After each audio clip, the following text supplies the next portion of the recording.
All right, fake news. CNN's credibility continues to be called into question. Today, during an interview on the liberal network, President Trump's attorney, Rudy Giuliani, called out the entire network for their blatant bias. Watch this. Does the president ever get the benefit of the doubt with you, Chris? Ever? Rudy, or on this network, which is disgusting? I would tell you something. I think he gets the benefit of the doubt much more often than you give credit for. Do you know that most people think that I'm crazy to come on here? That it's so unfair to the president. That do you think this interview has been unfair? Yeah, I do. You think this interview has been unfair? Absolutely. Why? Because I don't think you've given me a chance to explain how unjust this case is. I don't think you've given me a chance to explain the basis of it with the FBI report that was faulty. The FBI report that came to the conclusion. I don't understand how a man can be prosecuted when you come to a conclusion and do anything wrong. I mean, how can you investigate a man where you come to a conclusion and do anything wrong? You guys never, you didn't even play up that part of the report. Now, Rudy Giuliani's right. Fake news CNN basically never gives this president a fair shake. They never will. They're not even honest about it. Now, for example, earlier this week, CNN Trump hater, official Trump hater, supposedly a reporter, supposedly objective, Jim Acosta, he goes on Jimmy Kimmel Live and he said he was just as tough on Obama as he is on President Trump. It's not a joke. Take a look. Are you their least favorite of all? Probably, yeah. But, you know, as FDR once said, I welcome their hatred. I do. And, you know, listen, when I covered Barack Obama, I was just as tough on him. People might not believe that. You were. They didn't like you either. They didn't like me either. Universally disliked. I am, everywhere yes. you go. So how Acosta can actually say that with a straight face is beyond me, because the tapes don't lie. And our friends at the Media Research Center, they found this gem of Jim Acosta covering President Obama's inauguration in 2013. The only thing missing from the so-called reporter are the pom-poms. Take a look.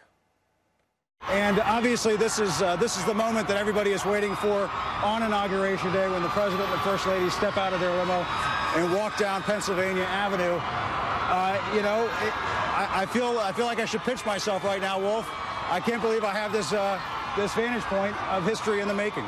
So you're literally, what, about 15, 20 feet away from the president? I'm probably a good, I would say, 50 feet away from the president right now, Wolf, but very, very close. Yeah, with Obama, he needs to pinch himself, and he says he's a reporter, says he's a journalist. No, he's a liberal activist. Be honest about it. Now, earlier I spoke with White House Press Secretary Sarah Sanders about this and so much more. All right, Sarah, thank you for joining us. You know, you look at all of what I'm pointing out here, I don't think there's ever been a more hostile news media in the country than there's been to President Trump. I think it's obvious. It's so bad that there is 91% negative coverage, according to the Media Research Center. It's unreal, the amount of negative coverage that comes from the media covering this White House, not just because it's so one-sided, but because there's so many good things that they could be talking about. The economy's booming, ISIS is on the run, remaking of the judiciary, getting rid of the individual mandate, the foreign policy and the relationships that this president has built. Every single day there's a good news story to tell, and yet 90% of the coverage is negative.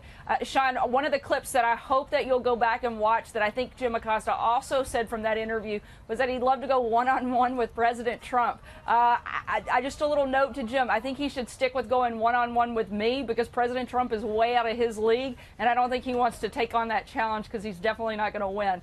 I think that the media bias is out of control, and he's certainly one of the leaders of the pack.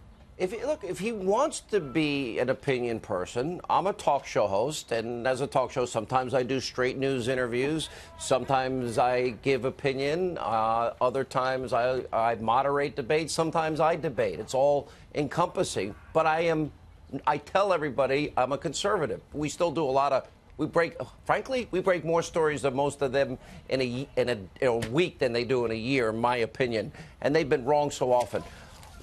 Why does this continue in this sense? Every day I watch you. I don't know how you do your job. There's not enough money on this earth to pay me to do what you do. And it's actually gotten personal and abusive. And have we gotten to the point where maybe they should submit their questions in writing, hand back written answers, because all they're really trying to do is get a moment so they can show their audiences how tough they are, and it's really just it's showtime for them. It's not about getting answers. Look, I do my job because I love this country, and I love getting to come to work every day and work for President Trump, who also loves this country and wants to do good things. You can block out the critics and focus on the people across the country that love the president, love what he's doing, and we try to spend our energy focused on those comments and the people and the voices coming from outside of D.C. and outside of New York and outside of the talking heads, because those are the people that really matter, and those are certainly overwhelmingly supporting President Trump and what he's done, and that makes it pretty easy to come to work every day. You know, look at this week. The president was answering a question about the violent gang known as MS-13. It was obvious. The media ran with it, and then they ended up almost all of them having to retract it. There's a lot of retracting that they really need to do, though. It's incredible. A lot of times you see the media just automatically assume the worst out of this president, which is really sad because, again, I think they're missing out on some of the most amazing things that are happening. He's had an incredible first year and a half, and they're missing it because they're so focused on being negative and attacking not just the president but everyone around him.